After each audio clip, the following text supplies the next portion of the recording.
আসসালামু আলাইকুম, সবাইকে স্বাগতম আজকের 46তম বিসিএস লিখিত পরীক্ষায় ভালো নম্বর আয়ত্ত করার কৌশল এই ক্লাসটিতে। তো কিছুক্ষণের মধ্যেই আমাদের ক্লাসটি শুরু হয়ে যাবে। তো তার আগে থেকে আমাদের আগামী 3 তারিখ থেকে লিখিত যে মূল কোর্সটি আছে, মূল কোর্সটি কিন্তু আগামী 3 তারিখ থেকে শুরু হতে যাচ্ছে। তো এখানে কোর্সের ডিটেইলসে হচ্ছে আপনারা uttaran.academy-তে গেলে কোর্সের ডিটেইলসটা পেয়ে যাবেন এবং এ সম্পর্কে আরো বিস্তারিত পরবর্তীতে আলোচনা করা হবে। আর আজকে আমাদের সাথে আছেন হচ্ছে মাশফিকুর রহমান আবরার ভাই, 43তম বিসিএস প্রশাসন ক্যাডার। তো ভাই আমরা মনে হয় শুরু করতে পারি ভাইয়া তাহলে। আবরার ভাইয়া। আহ আসসালামু আলাইকুম ভাই, আমাকে শুনতে পাচ্ছেন কি ক্লিয়ারলি? হ্যাঁ, শোনা যাচ্ছে ভাইয়া। Thank you for the confirmation. আহ প্রিয় পার্টিসিপেন্ট ভাইয়া এবং আপুরা, আসসালামু আলাইকুম। তো শুরুতে আমার মনে হয় যে আমরা কথা বলা শুরু করার আগে আমরা একটু পরিচিত হতে পারি। আমি আজকে আপনাদের সাথে যুক্ত আছি। আমার নাম মোহাম্মদ মাশফিকুর রহমান আবরার। আমি 43তম বিসিএস থেকে প্রশাসন ক্যাডারের সুপারিশপ্রাপ্ত অবস্থায় আছি। আজকে উত্তরের পক্ষ থেকে আমি আপনাদের সাথে বিসিএস রিটেনে কিভাবে ভালো নম্বর তোলা যায় এই সম্পর্কিত বিষয় নিয়ে আলোচনা করব। তা আমি দেখতে পাচ্ছি আজকে আমাদের লাইভে পার্টিসিপেন্ট সংখ্যা বাড়ছে, অনেকেই যুক্ত হচ্ছেন আমাদের সাথে। আপনারা কে বা কারা কোথা থেকে যুক্ত হয়েছেন, আপনাদের নাম বা কোথা থেকে যুক্ত হয়েছেন সেটা আমাদেরকে জানাতে পারেন। এট দ্য সেম টাইম আপনারা আপনাদের যদি বিগত শিক্ষার ইয়াটা, যেমন কে কোন সাবজেক্টে পড়েছেন বা কোন বিশ্ববিদ্যালয়, সেটাও যদি আমাদেরকে জানান তাহলে আমরা বুঝতে পারবো যে আমাদের অডিয়েন্সের সেই অনুযায়ী আমি আসলে আপনাদেরকে লাইভে সাজেস্ট করতে পারবো। আপনারা যদি কেউ লাইভে কোনো প্রশ্ন করেন, কমেন্ট করেন, সেটা আমি এই মুহূর্তে আপনাদের সাথে যুক্ত থেকে পড়ে দেখে সে অনুযায়ী মন্তব্য করার চেষ্টা করবো আমার স্বল্প জ্ঞান। সো লাইভে যেহেতু আপনারা সবাই এসেছেন, আপনাদের সবাইকে স্বাগতম। তো আজকের আলোচনাটা অনেকাংশে আসলে আমি গল্প গুজব করতে পছন্দ করি। গল্প করার মতো করে আমি কন্ডাক্ট করতে চাই। আমরা উভয়ই একসাথে বসে গল্প করতে পারলে আর অনেক ভালো হতো। তবে ভার্চুয়াল সেশনে আপনারা কমেন্ট সেকশনের মাধ্যমে আমাদের এই গল্পে যুক্ত হতে পারেন। ইনশাল্লাহ আমি আপনাদের সাথে গল্পে শরীক করার চেষ্টা করি। তাহলে আজকের আলোচনার যে বিষয়টা হচ্ছে বিসিএস লিখিত পরীক্ষায় কিভাবে ভালো নাম্বার তোলা যায়। তো এই সংক্রান্ত বিষয়ে আমি প্রথমেই জানতে চাচ্ছি যে আপনাদের মধ্যে কতজন আপনারা এক্সপেক্ট করতেছেন যে আপনারা 46তম বিসিএস রিটেন দিবেন বা দিতে পারেন। সেক্ষেত্রে আপনারা যদি কাটমার্ক সম্পর্কিত যে ভাই আমার এত থাকে, আমি কি বিসিএস রিটেনের জন্য প্রসেস শুরু করবো কিনা, বা আমি একটু কনফিউজড, তো তারা শেয়ার করতে পারেন যে ভাই আমার মার্কস এরকম থাকার সম্ভাবনা আছে, সো আমি কি করতে পারি এরকম। আর এট দ্য সেম টাইম অনেকেই থাকেন যারা হয়তো বা এই মুহূর্তে প্রিলিমিনারি পাস করছেন না, কিন্তু তারা নিজেদেরকে আপডেট রাখতে চান ইনফরমেশনের সাথে। এরকম অনেকেও আমাদের সাথে যুক্ত থাকতে পারেন। তো তারা আহ তারাও আপনাদের প্রশ্নগুলো ফ্র্যাঙ্কলি করতে পারেন। এমন না যে আপনাকে আজকে লাইভে যুক্ত থেকে প্রশ্ন করতে রিটেন পাস করে আসতে হবে বা প্রিলি পাস করতে হবে, এরকম কিন্তু কোনো কথা নেই। আপনারা যে যার জায়গা থেকেই থেকে আমাদের সাথে যুক্ত থাকতে পারেন। আমাদের সাথে ইমেল বৃষ্টি যোগদান করেছেন কাঁচাগোল্লার শহর নাটোর থেকে। ইমেল ভাই, আপনাকে স্বাগতম। আর অনেকে আমি আশা করছি যে যুক্ত হয়ে যাবেন অতি শীঘ্রই। তা আমি একটু প্রথমে যদি স্লাইডটা একটু শেয়ার দিই আমি আপনাদের সাথে, স্লাইড থেকে যদি দুইটা কথা বলি তাহলে এই যে বিসিএস এর রিটেন অংশটা রিটেন অংশটা অনেক বেশি গুরুত্বপূর্ণ, কারণ আমরা রিটেনটাকে আমরা ক্যাডার ডিসাইডার এক্সাম হিসেবে দেখি। রিটেনটাই আপনার মূল ক্যাডার ডিসাইডার এক্সাম। তাহলে এখন বলতে পারেন যে ভাই রিটেনের গুরুত্বটা কি, প্রিলির মার্ক কাউন্ট হয় কিনা ক্যাডার ডিসাইড? উত্তর হচ্ছে যে না, প্রিলির মার্ক কাউন্ট হয় না। প্রিলিতে আপনি পাস করছেন, প্রিলি ওইখানেই শেষ। আপনি এবার ফার্স্ট হয়ে পাস করেন আর লাস্ট হয়ে পাস করেন, দুইটাই সমান। সুতরাং প্রিলিমিনারিতে উত্তীর্ণ হয়ে গেলে আপনার কাজ শেষ।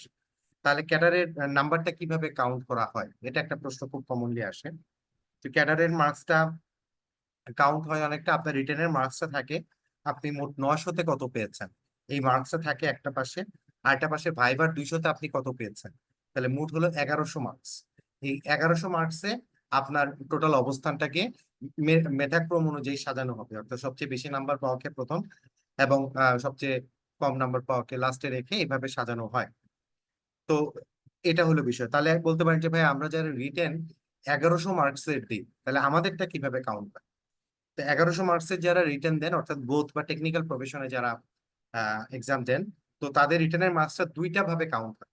দুইটা কলাম থেকে, একটা কলাম থেকে জেনারেলে তাদের মার্কস কত, টেকনিক্যাল বা প্রফেশনে তাদের মার্কস কত। সো দুইটা আলাদা আলাদা কলামে মার্কশিটটা প্রকাশ করে পিএসসি। জেনারেলের ক্ষেত্রে জেনারেলের যে 900 মার্কস সেটা আপনারা জানেন সেটা থাকে, আর সাবজেক্টিভের যে 200 মার্ক, ওই 200 মার্কে অ্যাড করার সময় তখন তারা বাংলা দ্বিতীয় পত্র এবং বিজ্ঞান এই দুইটার 100 কাউন্ট করে না, যার ফলে প্রফেশনাল অংশের মেরিট লিস্টেও আপনার মার্কস 900তেই থাকে। সো দুইটা 900 মার্কের রিটেনের মার্কের কলাম দুইটা থাকে, একটা থাকে জেনারেলের জন্য আর একটা থাকে টেকনিক্যালের জন্য, উভয়টাতেই 900 মার্কস। তো এইভাবে করে আসে। তো তখন টেকনিক্যাল ক্যাডার নির্বাচনের সময় তারা যেটা করে সেটা হচ্ছে ওই যে টেকনিক্যালের যে 900 মার্ক, এই 900 মার্কের সাথে ভাইবার 200 মার্ক মিলে তার মোট কত দাঁড়াচ্ছে, নাম্বারটা কত দাঁড়াচ্ছে, তার বেসিসে সে টেকনিক্যাল ক্যাডার পাচ্ছে কিনা, এই ধরনের বিষয়টা সাধারণত দেখা হয়। আমাদের সাথে এই মুহূর্তে অনেকেই যুক্ত হয়েছেন, দীপু যুক্ত হয়েছেন আমাদের সাথে, জাকিয়া লিজা যুক্ত হয়েছেন এবং পুলক দেব আমাদের সাথে যুক্ত হয়েছেন। তো জাকিয়া লিজা আমাদের কাছে প্রশ্ন করেছেন, স্যার বিসিএস এর লিখিত কোর্সের ক্লাসগুলো কখন হয় একটু বলবেন। বিসিএস এর লিখিত কোর্সের ক্লাসগুলো আমাদের উত্তরণে যেটা আমি যতদূর জানি 3 তারিখ থেকে শুরু হতে যাচ্ছে। এগুলো জুমে হয়, সাধারণত সন্ধ্যার দিকে ক্লাসগুলো হয়। আপনারা যখন যুক্ত হবেন, যুক্ত হওয়ার পরে যদি আপনি উত্তরণে ভর্তি হন, আপনাকে অনলাইনে একটা আইডি পাসওয়ার্ড তারা দিয়ে দেয়, সেটা দিয়ে আপনি আপনার অ্যাকাউন্টে লগ ইন করলে আপনি আপনার ক্লাসের শিডিউলটা দেখতে পাবেন যে কখন কখন আপনার ক্লাস কি। এর বাইরেও আপনি যদি লাইভ ক্লাসে যুক্ত থাকতে নাও পারেন, আপনি আপনার সুবিধা মতো যে কোনো সময়ে পুরাতন রেকর্ডিংটা প্লে করে ক্লাস দেখতে পারবেন। পুলক দেব আমাদেরকে প্রশ্ন করেছেন, লিখিত পরীক্ষা কয় মাস পর হতে পারে ভাই? পুলক, এই প্রসঙ্গে আমি যতটুকু অবগত আছি, পিএসসি সাম্প্রতিক সময়ে একটা স্টেটমেন্ট দিয়েছে যে এই বিসিএস এর রিটেনটা খুব দ্রুততম সময়ের মধ্যেই তারা নিতে চায়, এরকম একটা স্টেটমেন্ট দিয়েছে। পিএসসি কখনোই খোলাসা করে বলে না যে তারা আসলে কি করতে চান। আর এই ক্ষেত্রে আরেকটা বিষয় হচ্ছে যে আপনি যখনই আহ, মানে এই রিটেনে অংশগ্রহণ করবেন, এখনকার সময় চেয়ারম্যান স্যার কিন্তু খুব বেশি সময় নেন না, সাধারণত ব্যাক টু ব্যাক নেওয়ার চেষ্টা করেন। অলরেডি চেয়ারম্যান স্যার একটা কথা বলেছেন যে আমাদের অলরেডি প্রিলিটা যেহেতু পিছিয়েছে কিছুদিন, সো এই জিনিসটা রিটার্নের সাথে সমন্বয় করা হবে, অর্থাৎ আপনার কিন্তু প্রিলি পিছানোতে রিটেনের জন্য গ্যাপ টাইমটা আপনি তুলনামূলক কম পাচ্ছেন। সো আমার মনে হয় না খুব বেশি দেরি করবে। কেউ কেউ বলেছেন, এটা সম্পূর্ণই আহ, অভিজ্ঞতার উপরে, অভিজ্ঞ কেউ কেউ বলেছেন যে এটা 3-4 মাসের বেশি সময় পাওয়া যাবে না, সো সময় অনেক কম আছে। আচ্ছা, আমাদের সাথে আরো প্রশ্ন আছেন যে আমাদের সাথে যুক্ত থেকে আরো প্রশ্ন করেছেন শামীম হুসেন। আচ্ছা, শামীম হুসেন আমাকে শুভেচ্ছা জানিয়েছেন। শামীম ভাই, আপনাকেও ধন্যবাদ, থ্যাংক ইউ। আচ্ছা, আমাদের এখানে আমি আর কোনো প্রশ্ন দেখতে পাচ্ছি কিনা। আমির আলম উনি প্রশ্ন করেছেন 117.5-এর সম্ভাবনা আছে কিনা। আমির আলম ভাই, আমি আপনার সম্পূর্ণ সম্ভাবনা দেখতে পাচ্ছি। আপনি উপরওয়ালার কাছে সাহায্য চান যেন আপনার নামটা প্রিলি কোয়ালিফাইড এর লিস্টে দেখা যায়।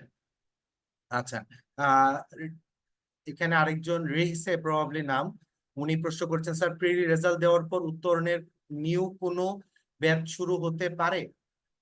রিসে আমি শুনেছি 3 তারিখ থেকে একটা ব্যাচ শুরু হবে। আপনি এই ব্যাপারে উত্তরণকে প্রশ্ন করলে, যোগাযোগ করলে তারা আপনাকে বিস্তারিত অ্যাকুরেট তথ্যটা জানাতে পারবে। আচ্ছা, সাইফুদ্দিন প্রশ্ন করেছেন, ভাই ইংলিশের প্রস্তুতি ফ্রম দা স্ক্র্যাচ নিতে চাইলে কিভাবে শুরু করা উচিত? আচ্ছা, ইংরেজির প্রস্তুতির ব্যাপারে উনি জানতে চান। আমি প্রস্তুতি অংশগুলো একটু পরে আলোচনা করবো, আমি জেনারেলাইজ প্রশ্নগুলোর উত্তরগুলো আপনাদের দিয়ে যাচ্ছি। সত্য সুন্দর মিত্র জানতে চেয়েছেন, ক্লাসের পরে যে নোটস গুলো দেওয়া হয় সেগুলো কি ক্লাসের প্রেজেন্টেশনের স্লাইড নাকি আলাদা নোটস? ক্লাসের পরে আপনাকে ক্লাসের যে স্লাইডটার উপরে ক্লাসটা নেওয়া হয়, এই স্লাইডটা অ্যাটাচ করে দেওয়া হয়। তার বাইরে যদি কোনো টিচার তার ব্যক্তিগতভাবে কোনো নোটস শেয়ার করতে চান, সেটাও উনি অনেক সময় শেয়ার করে দেন। আচ্ছা, আর তার বাইরে আপনাদেরকে তো অবশ্যই আলাদা নোটস দেওয়া হবে ভর্তি হলে, আমি যতদূর জানি ওনারা বই দেন। সো বইয়ের ব্যাপারে আপনারা একটু জিজ্ঞেস করে নিন আপনাদেরকে। আচ্ছা, ইংলিশে ইমপ্রুভ করতে কি আলাদা কোনো কোর্স হয়? জাকিয়া, এই মুহূর্তে আপনার ইংলিশে আলাদা করে আসলে নতুন করে কোর্স করার সময় কি পাবেন রিটেনের আগে?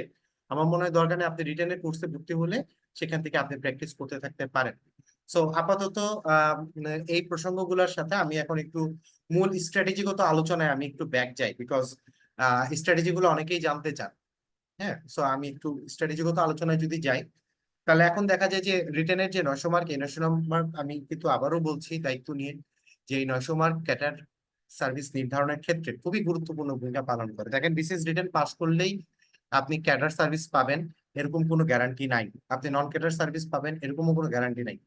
সো কাজেই আপনাকে রিটেন এবং ভাইভা উভয়টাতে মিলে সাফিসিয়েন্ট স্কোর তুলতে পারলেই কেবলমাত্র আপনি আপনার কাঙ্ক্ষিত চাকরিটি কিন্তু পাচ্ছেন, তা না হলে কিন্তু আপনি সুপারিশপ্রাপ্ত হতে পারছেন না। সেই ক্ষেত্রে কিভাবে রিটেনের প্রস্তুতিটা শুরু করবো? সো আমি এটাকে একটা সুন্দর মতো একটা ইয়ার আকারে যদি প্রেজেন্ট করি, এখানে যেই সাইকেলটা দেখানো হয়েছে। তো প্রথম কথা হচ্ছে আপনাকে রিটেনের ক্ষেত্রে জানতে হবে সিলেবাস বিশ্লেষণ করাটা খুব জরুরি। যারা সাধারণত অভিজ্ঞ তারা সবার প্রথম সিলেবাসটা নেন, সিলেবাসটা নিয়ে দেখেন এবং এট দ্য সেম টাইম তারা বিগত বছর একটা প্রশ্ন ব্যাংক সংগ্রহ করেন। প্রশ্ন ব্যাংক সংগ্রহ করে আপনাকে দেখতে হবে কি কি ধরনের প্রশ্ন আসে, কি কি ধরনের প্রশ্ন আসে, আপনাকে একটা প্রশ্ন সম্পর্কে সম্যক ধারণা রাখতে হবে। সো প্রশ্নপত্র অ্যানালাইসিস করার কোনো বিকল্প নাই। দ্বিতীয়ত সিলেবাস বিশ্লেষণের ক্ষেত্রে আপনি যখন সিলেবাসটার দিকে পুরো সিলেবাসটা থরলি পড়বেন, আপনি বুঝতে পারবেন কোন অংশটা আপনার স্ট্রং জোন, কোন অংশটা উইক জোন। আমি আমার রিটেন প্রস্তুতির সময় আমি আমার উইক জোনটাকে সবার প্রথম টার্গেট করি এবং আমি আমার উইক জোনটাকে ডেভেলপ করা শুরু করি। তো উইক জোনটা এই কারণে খুব গুরুত্বপূর্ণ, সেটা হচ্ছে যে আপনার স্ট্রং জোনে আপনি কম বেশি যেহেতু আপনারা সবাই অনার্স মাস্টার্স পাস করা এক একটা সাবজেক্টে স্পেশালাইজ পাবেন, তো আপনারা সবাই কিন্তু কম বেশি লিখতে পারবেন, কিন্তু উইক জোনটাতে আপনার প্রশ্ন যদি না বাঁধে তাহলে সেক্ষেত্রে কিন্তু আপনি লিখতে পারবেন না। আরেকটা বিষয় হচ্ছে বিষয়ভিত্তিক নম্বর বন্টন। বিষয়ভিত্তিক নম্বর বন্টন অংশটা হচ্ছে আপনার সকল সাবজেক্টের নাম্বার কিন্তু এক সমান না। উদাহরণস্বরূপ বাংলা প্রথম পত্র এবং দ্বিতীয় পত্র মিলে প্রায় 200 mark. On the other hand ম্যাথে মাত্র 50 নাম্বার। সো এই জিনিসটা কিন্তু মাথায় রাখতে হবে। যেমন রিটেনে যখন অনেকে প্রস্তুতি শুরু করে, কম্পিউটার অংশ এবং ইলেকট্রিক্যাল অংশটা দেখে তাদের মাথায় ঘুরে যায় বিজ্ঞান অংশে, যে এত কঠিন, বিশেষ করে যারা মানবিক কিংবা ব্যবসায় শিক্ষা ব্যাকগ্রাউন্ডে থাকে, তো তাদের কাছে এই জিনিসটা অনেক কঠিন মনে হয়। তো এই ধরনের ক্ষেত্রে আমি আপনাদেরকে বলতে চাই যে বিজ্ঞানের কিন্তু কত মার্ক, এখানে খুব বেশি মার্ক কিন্তু এখানে না। কাজে আপনি এটা নিয়ে যত বেশি প্যানিকড হচ্ছেন, অন দ্য আদার হ্যান্ড যা দেখবেন আরেকটা অংশে হয়তোবা খুবই গুরুত্বপূর্ণ 100 নাম্বার আপনার ছুটে যাচ্ছে। তো আপনি হয়তোবা সেটাকে ডেভেলপ করেন নাই। কাজেই প্রতিটা সাবজেক্টের গুরুত্ব ঠিক ততটুকু যতটুকু সে মার্কস সে ক্যারি করে। সো মার্কসের আলোকে সেই জিনিসটা কিন্তু আপনাকে বের করে নিয়ে আসতে হবে। আপনি ম্যাথে অনেক সুপার বস, ম্যাথ আপনার স্ট্রং জোন, আরেকজন ম্যাথে একটু কম পারে, সে হয়তোবা ম্যাথে আপনার চেয়ে 10 নাম্বার কম পেল, দুইটা ম্যাথ সে কম করলো, আপনি হয়তোবা দুইটা ম্যাথ বেশি করলেন, গ্যাপ কত, মাত্র 10 নাম্বারের গ্যাপ হতে পারে। কিন্তু আদার হ্যান্ড আপনি একটা রচনা লিখতে পারলেন না, আরেকজন একটা খুব ভালো রচনা লিখতে পারে, সেখানে আপনার সাথে 20-30 মার্কের ব্যবধান হয়ে যেতে পারে। তো কাজেই আহ এই ধরনের জিনিসগুলো, যেমন দুইটা রচনাতে কিন্তু প্রায় 100 নাম্বার আছে। তো দুইটা রচনা মিলে আরেকজন ব্যক্তি যদি ম্যাথ কিছু কম পেরেও ওইখানে 100তে যদি সে আপনার থেকে 30-40 এগিয়ে যায়, তাহলে মোটা দাগে সে কিন্তু আপনার চেয়ে শুধু এগিয়ে গেল বলবো না, আমি বলবো অনেক এগিয়ে গেল। তো আশা করি আমার এই পয়েন্টটা আপনারা বুঝতে পেরেছেন। সো মার্কসটা কোন জায়গায় কত বেশি, এদিকে কিন্তু ফোকাস করাটা জরুরি। আচ্ছা, তৃতীয় যে ইম্পর্টেন্ট অংশটা হচ্ছে বিগত বছর প্রশ্ন বিশ্লেষণ। প্রশ্ন বিশ্লেষণটা এই কারণে জরুরি, আমি আমার যদি একটা উদাহরণ দিই, আমি যখন 40তম বিসিএস এর বিজ্ঞান অংশে যখন আমি দিতে বসি, আপনারা 40তম বিসিএস এর রিটেনের বিজ্ঞানের প্রশ্নটা কেউ দেখেছেন এখানে? একটু দেখে থাকলে আমাকে জানাবেন। 40তম বিসিএস এর বিজ্ঞানের লিখিত পরীক্ষার বিজ্ঞানের প্রশ্ন দেখেছেন কেউ? কেউ দেখেননি? আচ্ছা, আপনারা দেখবেন 38তম বিসিএস এর বিজ্ঞানের প্রশ্নটাও দেখবেন, 40তম বিসিএস এর বিজ্ঞানের প্রশ্নটাও দেখবেন। যদি দেখেন তাহলে বুঝতে পারবেন যে আমি এই রেফারেন্সটা কেন দিচ্ছি। 40তম বিসিএস এর বিজ্ঞানের প্রশ্নটা অনেক কঠিন ছিল, হ্যাঁ, বা একটু গতানুগতিক কনভেনশনের বাইরে গিয়ে কিছু প্রশ্ন চলে আসছিল। তো এর ফলে 40তম বিসিএস এর বিজ্ঞানে কিন্তু অনেকেই খারাপ করে, অনেকে বিজ্ঞানের ছাত্র হয়েও খারাপ করে, দেখা গেছে কম্পিউটার সায়েন্সের স্টুডেন্ট কিন্তু কম্পিউটার পার্টও খারাপ দিয়েছে, এরকমও হয়েছিল 40তম বিসিএস এর ক্ষেত্রে। তো আমি নিজেও 40তম বিসিএস এ অংশগ্রহণ করেছিলাম। 40তম বিসিএস এর বিজ্ঞান অংশ আমারও খারাপ হয় এবং এইটার ধাক্কা পরবর্তীতে আমি যখন আমার ক্যাডার সার্ভিসের, যেটাতে আমি ক্যাডারে সুপারিশপ্রাপ্ত হয়েছি প্রশাসন ক্যাডারে, সেইটা রিটার্নের আগে আমার 40তম স্মৃতিটা খুব ভালো মতো মনে ছিল যে প্রশ্নটা কতটা কঠিন হতে পারে। এই জন্য আমি এক্সট্রা এফোর্ট দেই এবং এক্সট্রা এফোর্ট দিয়ে আমি নিজেকে বিজ্ঞানের জন্য প্রস্তুত করি বলেই হয়তোবা আমার কাছে আমার পরবর্তীতে এক্সামের সময় আলহামদুলিল্লাহ আমাকে খুব বেশি কষ্ট করতে হয়নি। সো মাঝে মাঝে একটা দুইটা ধাক্কা আপনাকে কিন্তু স্মরণ করাই দিবে যে আপনাকে পরবর্তীতে আরো কিভাবে আরো কত কঠোর প্রস্তুতি নিতে হবে। সো এই জন্য বলবো এই কথাটা, প্রশ্নপত্র অ্যানালাইসিস করলে আপনি একটা ধারণা পাবেন প্রশ্ন কঠিন হলে কেমন প্রশ্ন আসে, প্রশ্ন সহজ হলে কেমন প্রশ্ন আসে, আপনি কি কি পড়তে পারেন এবং কি কি ছাড়তে পারেন। সো কাজেই প্রত্যেক বিসিএস ভিত্তিক প্রশ্ন বিশ্লেষণ করে দেখা জরুরি। এই প্রসঙ্গে আমার একজন বন্ধু আছে যে অভিজ্ঞ এবং বর্তমানে ক্যাডার সার্ভিসে কাজ করছে, অলরেডি জয়েন করেছে সে। তো সে একটা কথা বলেছিল, সে বলেছিল যে প্রত্যেক বিসিএস এই একটা দুইটা সাবজেক্ট থাকে যেটা কাউকে না কাউকে শোয়াই দিয়ে যায়। অর্থাৎ বিসিএস এর প্রশ্নগুলো এরকম যে প্রত্যেক বিসিএস এই দেখা যায় কোনো একটা প্রশ্ন অনেক সহজ হয়, যেটা আপনাকে একটু রিল্যাক্স ফিল করাবে, আবার কোনো একটা প্রশ্ন অনেক কঠিন হয়, যেটাকে আপনাকে আপসেট করে দিবে। প্রত্যেকটা বিসিএস কোনো না কোনো সাবজেক্ট জটিল আসে, কঠিন আসে, যেটা হয়তো বা অনেকের সাথে পার্থক্য তৈরি করে দেয়। কাজেই আপনি তো জানেন না পরবর্তী বিসিএস রিটেনে কোন সাবজেক্টটা কঠিন হতে যাচ্ছে। এই জন্য সকল সাবজেক্টে একটা সমান আহ পারদর্শিতার সাথে একটা প্রিপারেশন রাখাটা অনেক বেশি জরুরি। এটা হচ্ছে বিগত প্রশ্ন বিশ্লেষণ করে আমরা পাই। তৃতীয়ত যে জিনিসটা খুবই ইম্পর্টেন্ট হচ্ছে নিজস্ব স্টাডি প্ল্যান। এক একজন এক এক অবস্থায় রিটেনের প্রস্তুতি নেওয়া শুরু করে। কেউ চাকরি বাকরি করতে করতে বিসিএস এর রিটেনের প্রস্তুতি নেয়, কেউ হয়তো বা ঘরের মধ্যে দরজা জানালা বন্ধ করে দিনরাত 24 ঘন্টা পড়াশোনা করে বিসিএস এর প্রস্তুতি নেয়। সবার হিসাবটা একরকম না। তার উপরে অনেকের স্ট্রং জোন উইক জোনের ব্যাপার আছে। একজন ছাত্র ম্যাথের কিংবা ইঞ্জিনিয়ারিং এর সে ম্যাথ যত ভালো পারে, একজন মানবিকের ছাত্র হয়তো বা ম্যাথ সে তত ভালো পারে না। সো আপনাকে আপনার প্রয়োজনটা খুঁজে বের করতে হবে এবং সেটাকে স্টাডি প্ল্যানে অংশগ্রহণ করতে হবে। অমুক ভাই বাংলা পড়ে যান নাই, তা কাজে আমিও মনে হয় বাংলা পেরে যাব, এরকমটা ভাবার সুযোগ নাই। বাংলা প্রশ্ন কঠিন হতে পারে, কিছু কিছু বাংলা প্রশ্ন খুবই চ্যালেঞ্জিং, বিশেষ করে শর্ট নোট টাইপের যেগুলো লিখতে দেয় কিংবা সাহিত্যকর্মের উপরে যেগুলো লিখতে দেয়, এগুলা বেশ জটিল আসে। কিছু কিছু জিনিস ব্যস্ততার জন্য অনেক সময় পড়া হয়ে ওঠে না, যেমন বইয়ের রিভিউ, বুক রিভিউটা বাংলা অংশে। তো দেখা যেত যে অনেক সময় এই অংশটা পরে পড়বো করে আমরা রেখে দিই, এটা কিন্তু পড়া হয় না। অথচ বুক রিভিউটা কিন্তু সুন্দর করে ভালো মতো লিখা, এতে কিন্তু আপনার বেশ কিছু নাম্বার ক্যারি করা যায়। আপনি যদি অ্যাটলিস্ট 4-5 নাম্বারের ব্যবধানও এখানে করতে পারেন, এই 4-5 নাম্বার কিন্তু huge. 4 to 5 number is huge. ঠিক আছে? সো এই জায়গাগুলোতে, ছোট ছোট জায়গা, যে জায়গাগুলোতে লুজ এন্ড গুলা, যেখানে আমার নাম্বার ছুটে যেতে পারে আমি না পড়ে গেলে, এই জায়গাগুলোকে গুছিয়ে আনা খুব জরুরি, সেটা আমি মনে করি। স্টাডি প্ল্যানের আরেকটা অংশ হচ্ছে রেগুলার স্টাডি করার মতো একটা অবস্থা তৈরি করা। একটা উদাহরণ দেই। যেমন অনেক সময় আমরা চিন্তা করি যে আজকে পড়তে বসবো, কিন্তু এই ম্যাচিউরড বয়সে এসে সকল সময়ে পড়াশোনার একরকম মনোভাব থাকে না। থাকে? আপনাদের কি সবসময় প্রতিদিন পড়তে বসা হয়?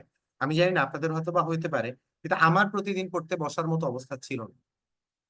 আমি চাকরি বাকরি করতাম, চাকরি বাকরি করতে করতে প্রস্তুতি নিচ্ছিলাম, তো কাজেই প্রতিদিন যে বসবো এরকম একটা অবস্থা আমার ছিল না। তাহলে এখন আমাকে কি করতে হয়েছে? তাহলে আমাকে একটা ব্যালেন্স রুটিনে যাইতে হয়েছে। তো ব্যালেন্স রুটিনটা কিরকম? আমি যদি একদিন কম পড়ি, তা আমাকে আরেকদিন এটা পড়ে তো পুষাইতে হবে নাকি? না পুষাইলে আমার কিভাবে হবে?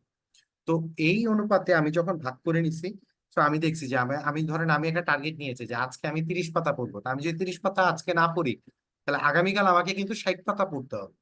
এটা কিন্তু হিসাবটা। সো স্টাডি প্ল্যানের জন্য এটাও একটা ইম্পর্টেন্ট আসপেক্ট যে আপনি আপনার নিজের পড়াটা ট্র্যাক রাখবেন, যে আমি কি পিছিয়ে গেলাম কিনা। অনেক ক্ষেত্রে আহ বিসিএস রিটেনের জন্য কোচিং করা লাগে না। অনেকেই বলেন, আমিও মানি বিসিএস রিটেনের জন্য আপনি কোচিং নাও করতে পারেন, তবে কোচিং সেন্টারের একটা বেনিফিট পাওয়া যায় কোচিং করলে। সেটা হচ্ছে যে আপনি বুঝতে পারছেন না যে কতটুকু আমার দৈনিক পড়া উচিত। কিচ্ছু না, আপনি যদি প্রতিদিন ক্লাসে শেষ করে যান, আজকে অমুক বিষয়ের ক্লাসটা হয়েছে, তমুক বিষয়ের এক্সামটা দেওয়ার আগে আমাকে পড়াটা শেষ করতে হবে, এই এক্সট্রা চাপটুকু আপনাকে প্রতিদিন পড়তে বসতে একটা আলাদা মোটিভেশন দেয়। ওই যে সেটা আহামরি আপনাকে শিখাই ফেলবে, অনেক কিছু করে ফেলবে, আমি সেটা যদি নাও হয়, অ্যাটলিস্ট সে আপনার উপর একটা চাপ তৈরি করবে যে তুমি পড়তে বসো না, এবার তুমি অন্যদের চেয়ে পিছিয়ে গেছো, অন্যরা তোমার চেয়ে এগিয়ে গেছে পড়াশোনা করে এই সময়টা। এই চাপটুকুর জন্য হলেও আপনি একটা কোচিং এর সিলেবাস যদি ফলো করে আপনি নিজেকে যদি প্রস্তুতি নেওয়ান, সেটা অনেক ভালো। আরেকটা বিষয় হচ্ছে যে আহ, আপনি পরীক্ষা দেওয়ার অভ্যাস থাকাটা জরুরি।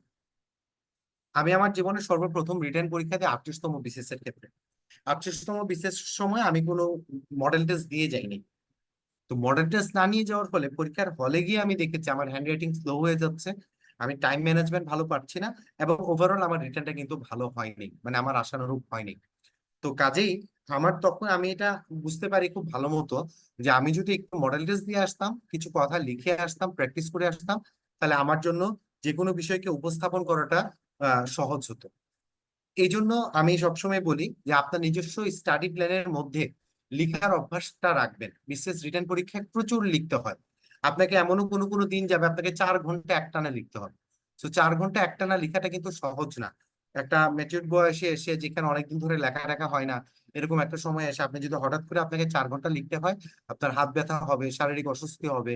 আমার কোনো কোনো রিটেনের পর আমার হাত ফুলে যেত, কোনো কোনো সাবজেক্টের রিটেনের পর আমার হাত টোটালি ফুলে যেত, লিটারালি ফুলে যেত। আমি বাসায় এসে মনে হয় যেন আমি খাইতে পারতাম না, এরকম হইতো, আমার হাত ফুলে ব্যথা হয়ে এরকম অবস্থা হতো। সো কাজেই লিখার অভ্যাসটা রাখবেন, তা না হলে হঠাৎ করে অনেক কষ্ট হতে পারে। এই জিনিসটা খুব জরুরি বলে আমি মনে করি। পরের যে টপিকটা আছে সেটা হচ্ছে সকল বিষয়ের সমান গুরুত্ব। এই অংশটা অনেক গুরুত্বপূর্ণ। দেখেন, আমি একটু আগে এক্সাম্পলটা দিচ্ছিলাম যে আমি অঙ্কে ভালো পারি, অঙ্ক যেহেতু আমি ভালো পারি, আমি অ্যাভারেজের চেয়ে 10 নাম্বার লিড নিয়েছি, কিন্তু আমি রচনা খারাপ লিখি। তো রচনা খারাপ লিখে আমি ওভারঅলে অ্যাভারেজের চেয়ে 15 নাম্বার কম পেয়েছি, তাহলে আমার লাভটা কি হলো? আমি এই প্রশ্নটা আপনাদের কাছে রাখতে চাই যে আমি আমার স্ট্রং জোনে 10 নাম্বার লিড নিলাম, নিয়ে একটা জিনিস আমি খারাপ করলাম, খারাপ করে আমি 15 নাম্বার ব্যাক খাইলাম, তাহলে কি কোনো লাভ হলো? আপনারা বলেন, কোনো লাভ কি হয়েছে? কোনো লাভ কিন্তু হলো না। কাজেই যখনই আপনারা প্রস্তুতি নিবেন, আপনারা এটা মাথায় রাখবেন, সকল সাবজেক্টকে সমান গুরুত্ব দিতে হবে। আমি এই প্রসঙ্গে যদি আমার 41তম বিসিএস এর কথাটা বলি, 41তম বিসিএস রিটেন আমার ভালোই যাচ্ছিল, কিন্তু একটা সাবজেক্ট আমার খারাপ হয়। আমি আপনাদেরকে বলতে পারি যে আমার 41-এ যখন একটা সাবজেক্টের রিটেন খারাপ হয়, আমি মন থেকে ভেঙে পড়ছিলাম যে আমার এই রিটেনে তার মানে এইবার আমার টপ ক্যাডার আসবে না, এবং এটাই সত্য হয়। আমার কিন্তু 41তম বিসিএস ও টপ ক্যাডার আসে নাই। চাকরি এসছে, কিন্তু আমার টপ ক্যাডার আসে নাই। ওই একটা বিষয় কিন্তু আমাকে ঠিকই ভুগিয়েছে। সো কাজেই সকল বিষয়গুলোতেই সমান গুরুত্ব দেওয়া এবং কোনো বিষয়কে লাইটলি না নেওয়া, যে এটা মনে হয় পেরে যাবো, ওইটা মনে পেরে যাবো, এই ধরনের টেন্ডেন্সি না রাখাটা গুরুত্বপূর্ণ।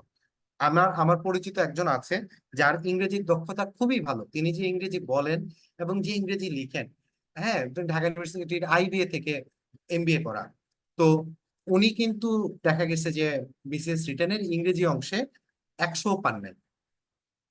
তো ঢাকা ইউনিভার্সিটির আইবিএ থেকে এমবিএ করা একজন ব্যক্তি, আপনারা তো জানেন ঢাকা ইউনিভার্সিটি আইবিএ এমবিএ ভর্তি পরীক্ষা কতটা টাফ, এবং আইবিএ কতটা মেটিকুলাসলি তাদের গ্রাজুয়েট থেকে চুজ করে। তো ওনার এটা কিন্তু মেধার কোনো বিষয় না, এটা কিন্তু মেধার জন্য যে উনি খারাপ করেছেন তা না। তার মানে হয়তোবা পরীক্ষা দেওয়ার অভ্যাস না থাকা, কিংবা সিলেবাস সম্পর্কে সম্যক ধারণা না থাকা, কিংবা অন্য কোনো বিষয় যেটা আমাদের জানা নাই, এরকম কোনো একটা বিষয়ে হয়তোবা ওনার এটা খারাপ হয়েছে, যে কোনো একটা কারণে তো ওনার নাম্বারটা তো কম এসেছে। তো কাজে এই বিষয়টাতে একটু সফিস্টিকেটেড থাকা, যে আপনি জানেন না আপনার স্ট্রং জোনও আপনাকে বাইট করে বসতে পারে কি না। তো সকল বিষয়কে সমান গুরুত্ব দিবেন, এবং সকল বিষয়েই আপনি কিন্তু নিজেকে প্রস্তুত রাখার চেষ্টা করবেন, ওইটা কিন্তু খুব ইম্পর্টেন্ট। আচ্ছা, আহ ফারদিন একটা প্রশ্ন করেছেন, ফারদিন প্রশ্ন করেছেন লিখিত কোর্সে ভর্তি হওয়ার পর যদি প্রিলি পাস না করি, তাহলে কি ফেরত নেওয়া যায়?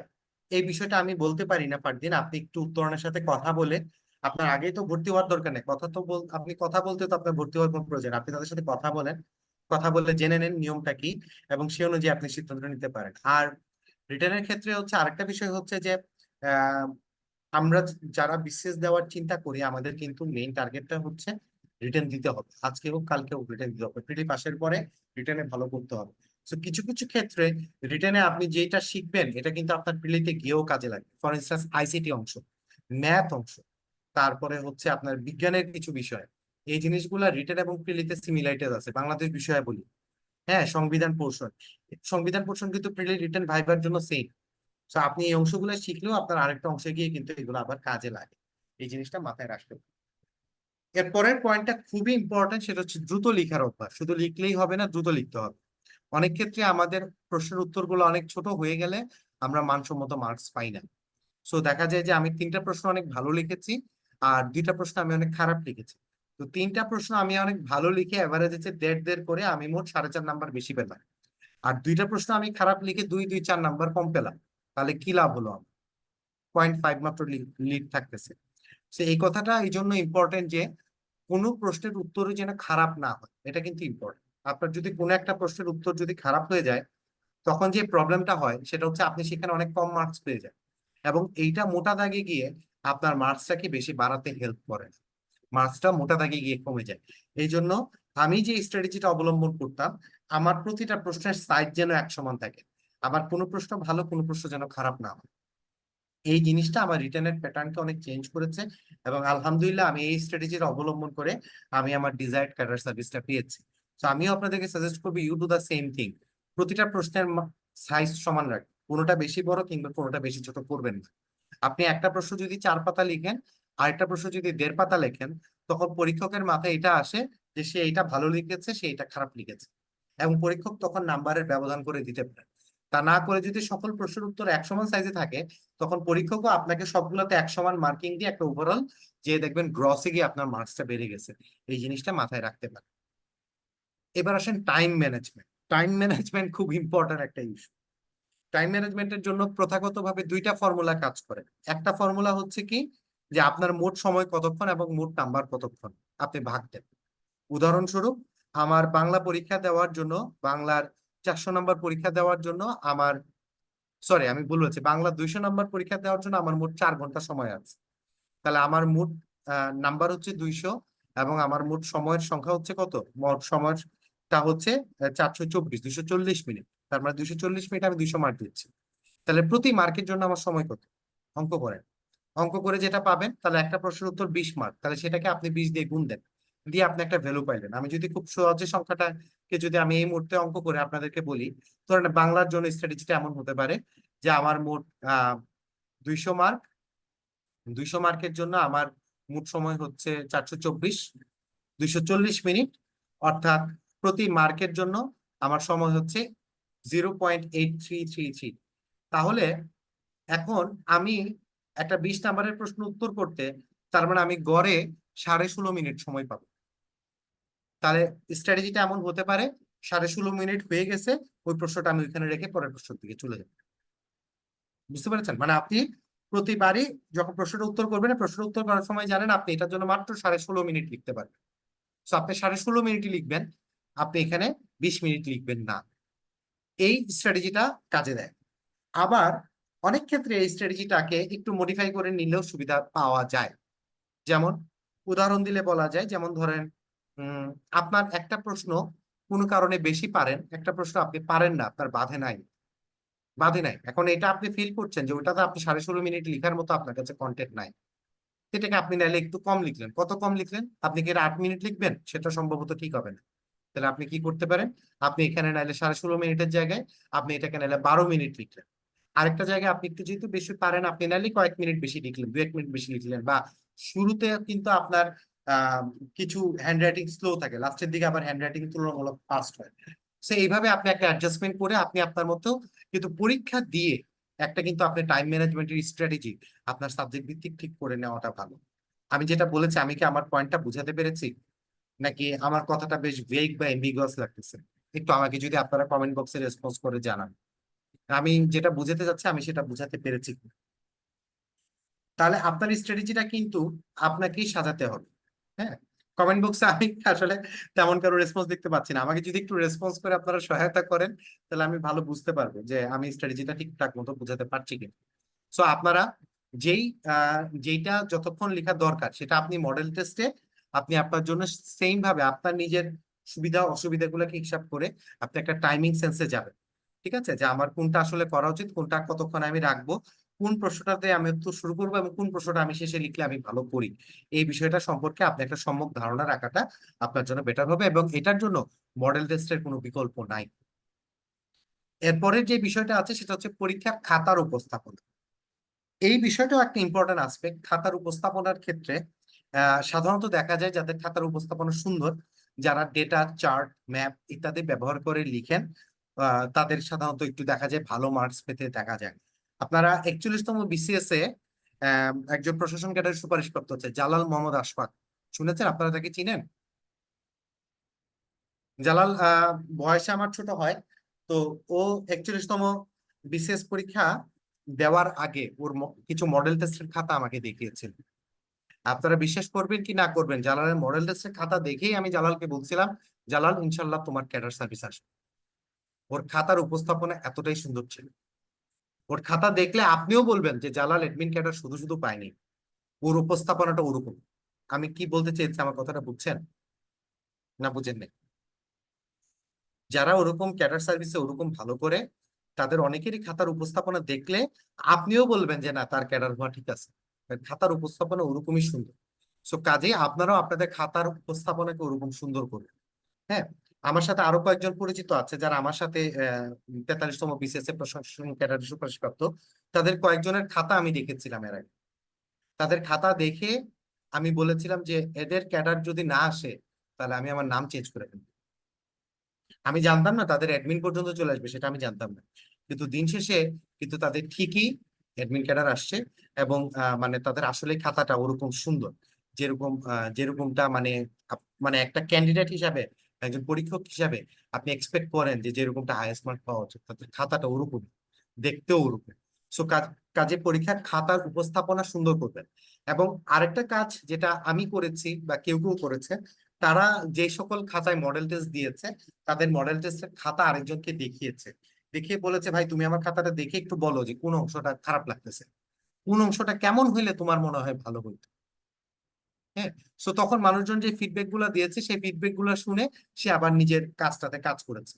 সো কাজে একটা পরীক্ষা দেওয়া দেওয়া এবং আপনার পরীক্ষার খাতা অভিজ্ঞ কাউকে দেখতে দেওয়া, দুইটাই গুরুত্বপূর্ণ।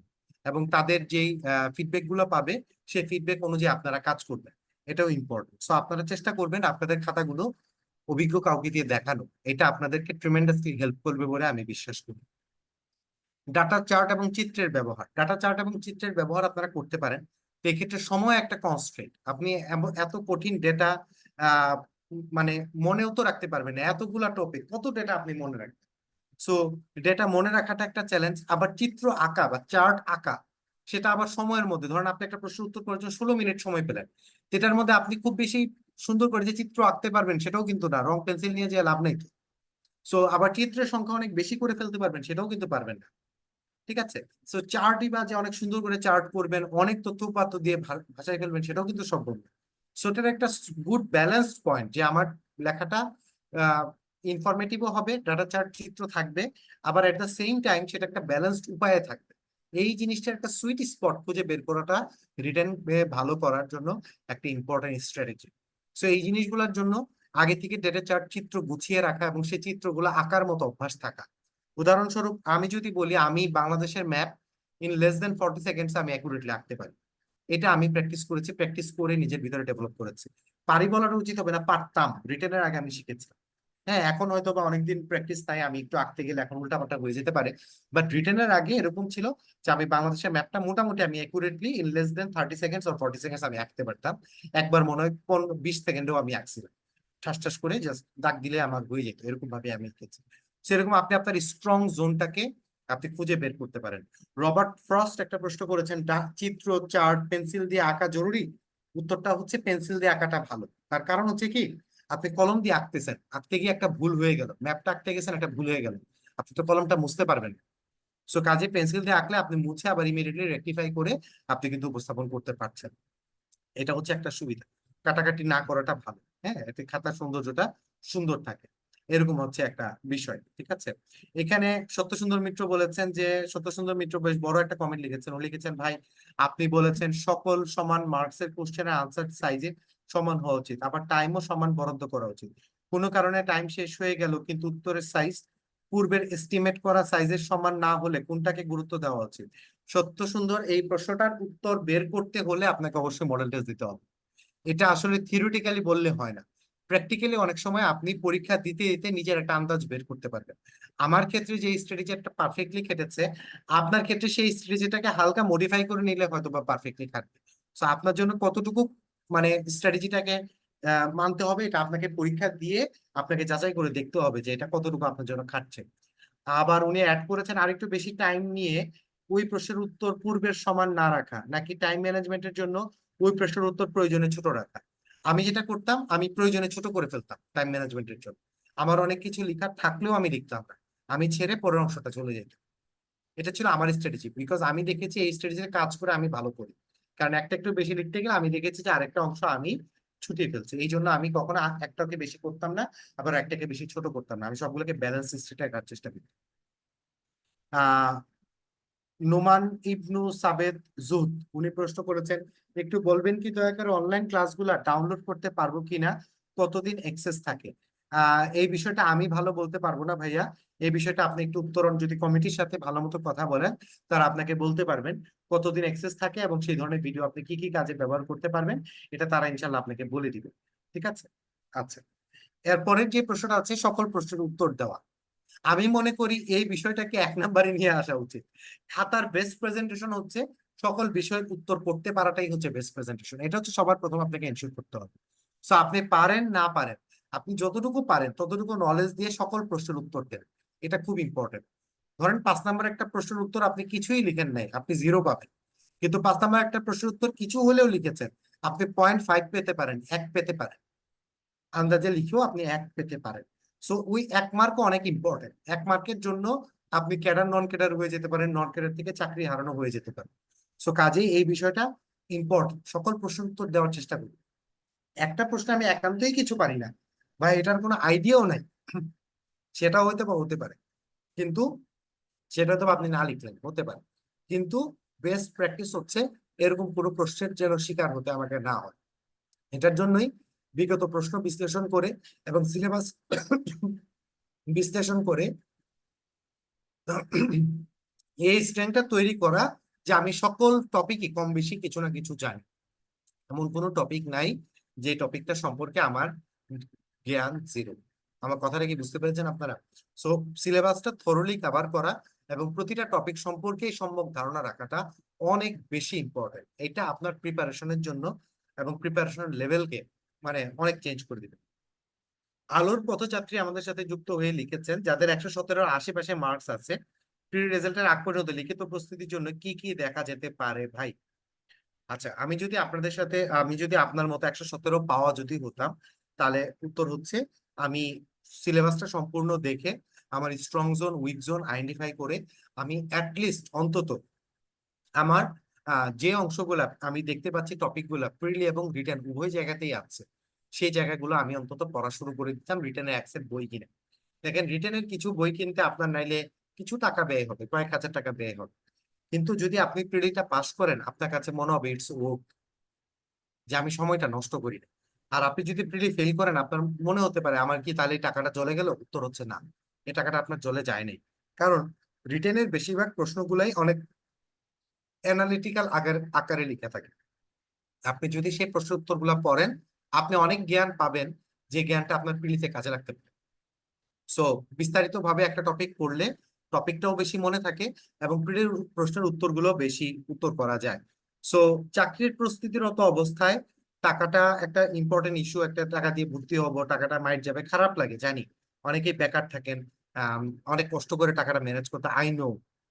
কিন্তু এই সময়টায় টাকার মায়া কিছু কিছু সময় কম করলে পরবর্তীতে যদি আপনি আপনার ডিজায়ার চাকরিটা পেয়ে যান, আপনার কিন্তু এই ইনভেস্টমেন্টটা সার্থক। ইনভেস্টমেন্টে কিছু অংশ লাভ হয়, কিছু অংশ লস হয়, অ্যাবসলিউটলি লাভ কারোরই হয় না। কিন্তু দিন শেষে যদি আপনি ওভারঅল মোটা দাগে আপনার গোলটা অ্যাচিভ করে ফেলেন, তাহলে কিন্তু আর লাভ লস হিসাব করার কোনো দরকার হয় না। শাহেদ ইকবাল প্রশ্ন করেছে, ভাই কাটমার্ক কেমন হতে পারে?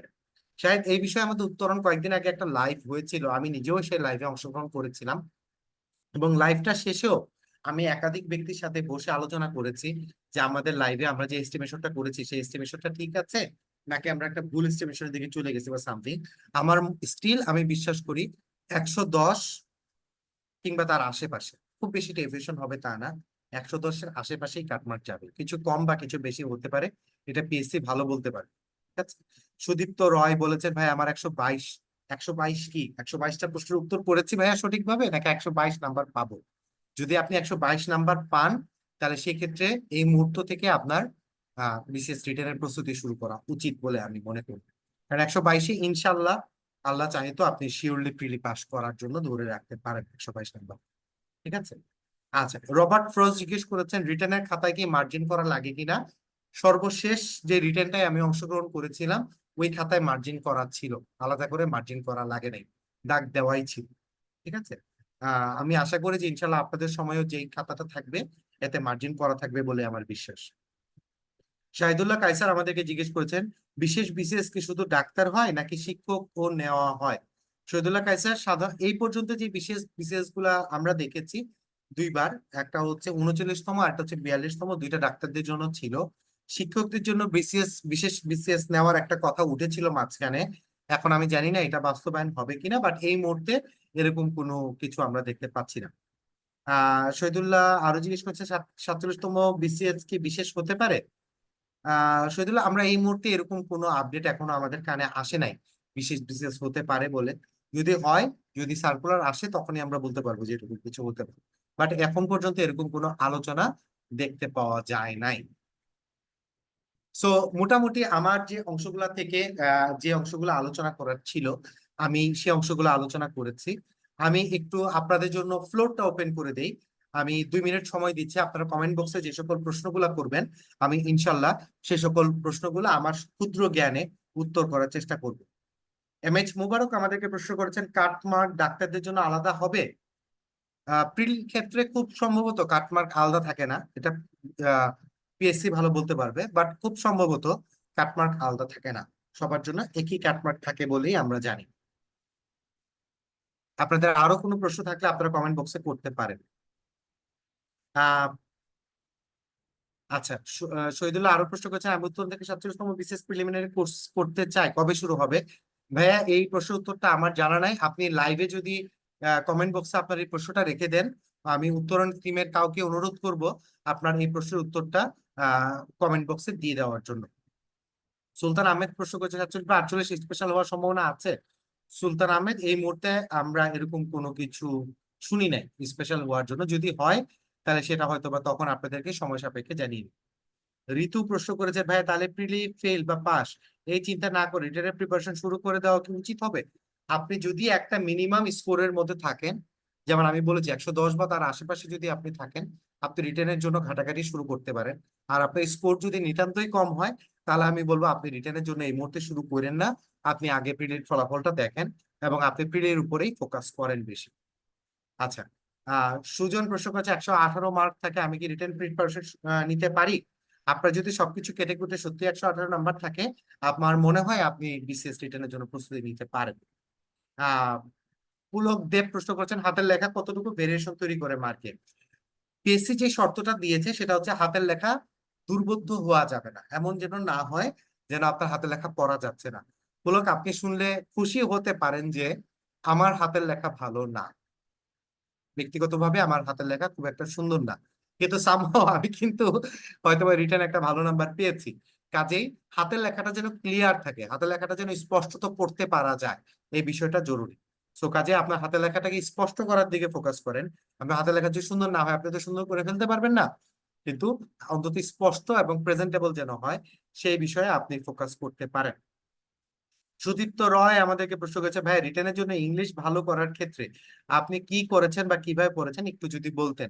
সুদীপ্ত, আমি নিজেই ঢাকা বিশ্ববিদ্যালয়ের ইংরেজি বিভাগের ছাত্র ছিলাম, তো যেহেতু আমার ইংরেজি স্ট্রং জোন মোটামুটি ভালো ছিল, আমি ইংরেজির জন্য মডেল টেস্ট দিয়েছি এবং আমি ভোকাবুলারি অংশটা খুব ভালো করে পড়তাম, কারণ ভোকাবুলারি কোনো শেষ নাই, আমি সকল শব্দ জানতাম না।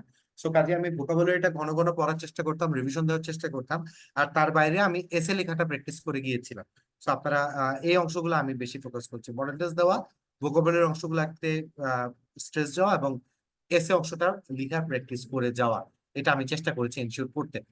আলোর প্রধানমন্ত্রী প্রশ্ন করেছেন, ফ্রি হ্যান্ড রাইটিং ভালো করার জন্য কি করা যেতে পারে ভাই? ফ্রি হ্যান্ড রাইটিং ভালো করার জন্য 1 নাম্বার, পত্র পত্রিকার সাময়িকীগুলা ভালো মতো পড়া, সাময়িকীগুলা থেকে রিপোর্ট ভালো মতো পড়া, যে তারা কিভাবে লিখছে এই জিনিসটা দেখা। 2 নাম্বার, পয়েন্ট বাই পয়েন্ট উত্তর করার চেষ্টা করা। অর্থাৎ আমি প্রথম, মানে এটা আমি এমন বলছি না যে আপনি পয়েন্টের হেডিং দিয়েই লিখতে হবে, আমি তা বলছি না, কিন্তু আপনি প্রথম পয়েন্টটা এইটা যেটা আমি প্রথম প্যারাতে লিখবো, দ্বিতীয় পয়েন্টটা এটা যেটা আমি দ্বিতীয় প্যারাতে লিখবো। অর্থাৎ আপনার একটা কনক্রিট আইডিয়া থাকা যে কোন প্যারাতে আপনি কোন পয়েন্টটাকে এক্সপ্লেন করতে যাচ্ছেন, এই সম্পর্কিত একটা ক্লিয়ার আইডিয়া থাকা।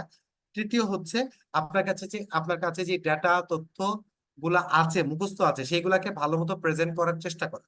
অর্থাৎ ডেটা তথ্য মুখস্থ থাকলেই হবে না, এটাকে কিভাবে উপস্থাপন করলে পরীক্ষকের চোখে পড়বে জিনিসটা, এই সম্পর্কিত একটা বিষয় প্র্যাকটিস করা।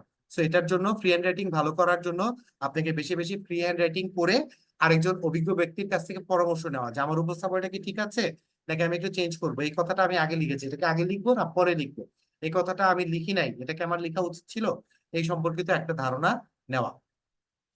সত্য সুন্দর মিত্র আমাদের কাছে প্রশ্ন করেছেন, উত্তরণের রিটেনের যে এক্সাম গুলো হয়, সেই এক্সামের রেজাল্টের পরে হাইয়েস্ট মার্কস ধারীর খাতা কি সবাইকে দেখানো হয়? এই বিষয়ে কিছু কিছু সময় হাইয়েস্ট মার্কসের খাতা আমি শুনেছি যারা অনুমতি দেন তাদের মার্কসটা অনেক সময় দেখানো হয়, তাতে মার্কস গুলোও জানানো হয় এবং কি কারণে কে ভালো মার্কস পেয়েছেন এবং কি কারণে কে খারাপ মার্কস পেয়েছেন, এই সংক্রান্ত বিষয়গুলো তারা নাকি লিখে দেন খাতার মধ্যে, আমি শুনেছি। সো কাজে আপনি দেখতে পারবেন বলে আমার বিশ্বাস। সুলতান আহমেদ প্রশ্ন করেছেন, এবার প্রিলি হবে না, কিন্তু প্রিলি প্রিপারেশন মোটামুটি আছে আলহামদুলিল্লাহ, আগামীতে আমার শেষ বিসিএস, আমি কি রিটেনের প্রিপারেশন নেওয়া শুরু করব? আপনার যেহেতু আগামী রিটেনটা শেষ রিটেন হবে এবং আপনার প্রিলিও হয়তো বা শেষ প্রিলি হবে এবং আপনার প্রিলি প্রিপারেশন মোটামুটি গুছানো যেহেতু আছে বলেছেন, আপনি একটু একটু রিটেন দেখতে পারেন, কারণ আপনার জন্য আপনি নেক্সট প্রিলি কোয়ালিফাই করলেও রিটেন নেওয়ার সময় অনেক কম থাকবে। সো আপনি একটু সব না দেখেন, কিছু কিছু রিটেনের প্রস্তুতি আপনি নিতে পারেন। সাইফ সিয়াম প্রশ্ন করেছেন, প্রশাসন ক্যাডারের জন্য মিনিমাম কত মার্কস পাওয়া উচিত? সাইফ, এই বিষয়টা হচ্ছে অনেকটা এরকম যে এক এক বিসিএস এর রিটেনের মার্কস এক এক রকম থাকে। কোনো বিসিএস এর রিটেনের মার্কস অনেক বেশি থাকে, কোনো বিসিএস এর রিটেনের মার্কস তুলনামূলক কম থাকবে। যেমন 40 রিটেনের মার্কস তুলনামূলক কম, 38 রিটেনের মার্কস তুলনামূলক বেশি ছিল। সো এটাকে ফিক্স করে বলাটা মুশকিল। তবে প্রশাসন ক্যাডার যদি আপনি কি পেতে চান, সাধারণত একটা বিসিএস এর প্রশাসন ক্যাডারের জন্য 300 আসন থাকে, ফরেনের জন্য 20 থেকে 25টা আসন থাকে, এবং পুলিশের জন্য 100 আসন থাকে। সো আপনাকে প্রথম 400 থেকে 450 মধ্যে কিন্তু আপনাকে অবস্থান করতে হবে। আমি প্রিসাইজলি যদি বলি, আপনাকে প্রথম 400 মধ্যে থাকতে হবে প্রশাসন ক্যাডার পেতে হলে। সো প্রথম 400 জন্য থাকার জন্য যে পরিমাণ মার্কস প্রয়োজন, আপনাকে সেই পরিমাণ মার্কস ক্যারি করতে হবে। আচ্ছা, যাকে মোহাম্মদ জাহিদ হাসান বলেছেন, ভাই মাস্টার্স রানিং, আর এবার 46 প্রিলিতে 103 থেকে 104 থেকে, একটু কাইন্ডলি বলবেন কিনা আমাদের প্রিলি প্রিপারেশন কেমন, আর রিটেনের জন্য নিজেকে কিছুটা আগে নিব কিনা? জাহিদ, আমার মনে হয় আপনার প্রিলি প্রিপারেশন মোটামুটি ভালো, তবে এখনো আহামরি ভালো হয়ে যায় নাই। সো আপনি চেষ্টা করেন মোটামুটি ভালো থেকে এটাকে আহামরি ভালোতে নেওয়ার জন্য। সো আপনার প্রিলির উপর আরো বেশি ফোকাস করেন। আপনি বিশেষ করে আইডেন্টিফাই করার চেষ্টা করেন যে আপনার মার্কসটা কেন কমছে, এটার উপর আপনি ফোকাস করেন। আর রিটেনের প্রিপারেশন আগায় রাখবো কিনা, আপনি রিটেনের ম্যাথ এবং বিজ্ঞান চাইলে এগিয়ে রাখতে পারেন। আহ আমাদের কাছে এই মুহূর্তে আহ জাহিদ হাসান প্রশ্ন করেছেন, ভাই আসসালামু আলাইকুম, আমি ঢাকা বিশ্ববিদ্যালয়ে মাস্টার্স অধ্যয়নরত আছি। এবার 46 বিশেষে 103 104 এমনটা থাকে। আর এখন আমি কি রিটেনের জন্য কিছুটা প্রস্তুতি নিয়ে রাখবো? আচ্ছা, এটা আমি অলরেডি উত্তর করেছি। আচ্ছা, আপনি ফার্স্ট টাইমার হলে আপনি প্রিলিতে আরো বেশি ইনভেস্ট করেন, এবং রিটেনের কিছু কিছু অংশ যেটা প্রিলির সাথে সামঞ্জস্যপূর্ণ, আপনি চাইলে সেটা এগিয়ে রাখতে পারেন। আচ্ছা, উত্তরণ থেকে উত্তর করেছে, হায়েস্ট মার্কসধারী খাতাটা তারা দেখান না। সেক্ষেত্রে আপনারা হায়েস্ট মার্কসধারীর সাথে যোগাযোগ করে তার খাতাটা দেখার জন্য তাকে অনুরোধ করতে পারেন, যদি তিনি অনুমতি দেন, তাহলে সেক্ষেত্রে আপনি দেখতে পারেন। যেমন আমি যেটা করেছিলাম, যারা অনেক ভালো মার্কস পেত এরকম কয়েকজন বন্ধু বান্ধবকে আমি চিনতাম, আমার পরিচিত ছিল, তাদেরকে আমি বলছি, দোস্ত তোর খাতা দেখা, তারা আমাকে তাদের খাতা দেখাইছে। একজন ছোট ভাইও ছিল যে অনেক ভালো লিখতো, আমি আমার সে ছোট ভাইকে অনুরোধ করি তার খাতা দেখাইতে। সে তার খাতা দেখায়, এবং তার খাতা দেখে আমি বেশ ভালো ফিডব্যাক পাই। আমি অনেক কিছু নিজের ভিতরে চেঞ্জ আনার চেষ্টা করি, এবং এটা আমাকে পে অফ করে। সুতরাং আপনি তাদেরকে অনুরোধ করতে পারেন। একজন যদি তার খাতা দেখাতে না চান, তাকে তো আসলে জোরাজুরি করা যায় না, তাকে জোরাজুরি করাটা ঠিকও না। সো আপনি যারা খাতা দেখাতে আগ্রহী এমন ব্যক্তিদেরকে আপনি অনুরোধ করে তাদের খাতাটা দেখার চেষ্টা করতে পারেন। তো মোটামুটি এই ছিল আমাদের আজকে আমাদের সামনে প্রশ্নগুলা এবং আমার আলোচনাগুলো যদি আপনাদের ভালো লাগে, তাহলে আপনারা প্লিজ আপনাদের কমেন্ট সেকশনে যদি একটু ফিডব্যাক আকারে জানান যে এই আলোচনা থেকে আপনারা উপকৃত হয়েছেন কিনা, তাহলে আমি অনুপ্রাণিত হব। যদি আপনাদের মনে হয় যে না, আলোচনাটা ফলপ্রসূ হয় নাই, তাহলে সেটাও যদি আপনারা জানান, তাহলে আমি চেষ্টা করব আমার আগামী আলোচনাগুলোকে আহ আমার যারা ভিউয়ার আছে তাদের অনুসারে, তাদের ডিমান্ড অনুসারে করতে আমি চেষ্টা করব। Ah I think that's all for today. আপনারা কমেন্ট করে একটু জানিয়ে দিন কেমন লেগেছে। সবাই ভালো থাকবেন, সুস্থ থাকবেন, সুন্দর থাকবেন। ভালো থাকবেন। আসসালামু আলাইকুম। জি ভাই, আপনাকে অসংখ্য ধন্যবাদ জানাচ্ছি চমৎকার একটি গাইডলাইন দেওয়ার জন্য। আশা করি থ্যাংক ইউ। আমাদের সাথে যারা যুক্ত ছিলেন তারা সবাই অনেক উপকৃত হয়েছে।